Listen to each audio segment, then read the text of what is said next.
নানার বাড়ি মধুর হাড়ি। আম্মুর হাতে তালের পিঠা খেয়ে নানার কথা মনে পড়লো।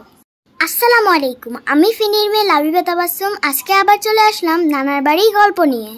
তালের দুধ পিঠা খেতে কি যে মজা লাগছে।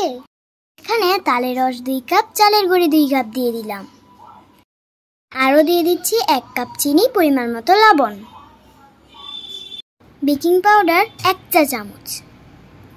এবার ভালো করে মেখে একটা ডিম দিয়ে দিব।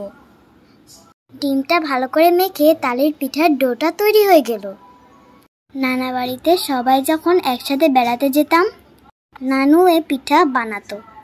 মামাতো বোন, খালাতো বোন সবাই মিলে নানার সাথে এই পিঠাটা খেতাম। নানুর হাতে এই তালের পিঠা আমার মামাও খুব পছন্দ করে। মামার জন্য নানু আলাদা করে গোল গোল লাল লাল করে ভেজে নিত।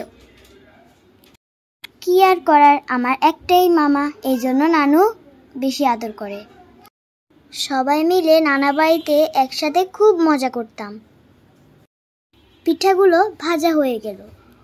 একটা পাতিলে দুধ, চিনি, পরিমাণ মতো লবণ আর একটি এলাচ দিয়ে ফুটিয়ে নিতে হবে। এভাবে নাড়াচাড়া করতে হবে বলক আসা পর্যন্ত। ভেজে রাখা লাল লাল তালের পিঠাগুলো দুধের মধ্যে দিয়ে দিতে হবে। সবগুলো তালের পিঠা দেওয়া হয়ে গেলে ভালো করে নাড়াচাড়া করে ঢেকে দিতে হবে। মাশাআল্লাহ, দুধের মধ্যে তালের পিঠাগুলো ফুলে ডবল হয়ে গেল। দুধে ভিজানো তালের পিঠা আমার নানা খুব পছন্দ করে। নানার সাথে সবাই মিলে যখন এই পিঠা খেতে বসতাম, নিজে না খেয়ে আগে আমাদের সবাইকে খাইয়ে দিত, তারপর নিজে খেত। এই জন্য বললাম নানার বাড়ি মধুর হাড়ি।